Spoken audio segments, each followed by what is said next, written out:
है। वैसे ही घर का माहौल काफ़ी गर्म था क्योंकि भाई का 10th बोर्ड का रिजल्ट आने वाला था। पापा यहाँ से वहाँ हाथ में डंडा लेकर घूम रहे Oh थे। my God. कुछ देर बाद मैंने कुछ शोर सुना, तो जैसे ही मैं बाहर गई मैंने देखा कि भाई के कुछ दोस्त और सर उसे कंधे पर उठाकर लेकर आ रहे हैं, वो भी नाचते गाते हुए। और जैसे ही वो घर के आंगन में पहुँचे, सर ने भाई के हाथ में एक बड़ा सा बुके दिया और उसे कॉन्ग्रेचुलेट किया। ये देखते ही पापा खुशी से एक डंडा दूर फेंक कर उसके पास दौड़े। उसे गले लगाकर उससे पूछा कि क्या बेटा तुम स्कूल में फर्स्ट आए हो? तो भाई ने कहा कि नहीं। पापा ने फिर पूछा तो क्या तुम्हारे 99% आए हैं? भाई ने कहा नहीं, ऐसा कुछ नहीं है। तो पापा ने कहा कि तो फिर ये सब तुम्हारा सम्मान क्यों कर रहे हैं और इतने खुश क्यों है? तो भाई ने कहा कि मैंने सर से कहा था कि उनका बेटा मैथ्स में फ़ेल हो जाएगा।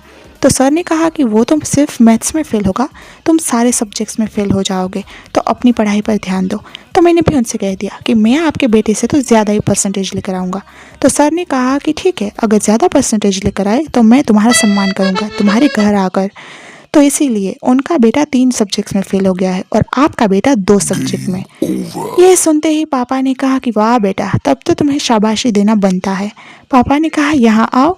जैसे ही भाई पापा के नज़दीक गया, पापा ने अपनी चप्पल निकाली, फिर भाई आगे आगे और पापा पीछे पीछे।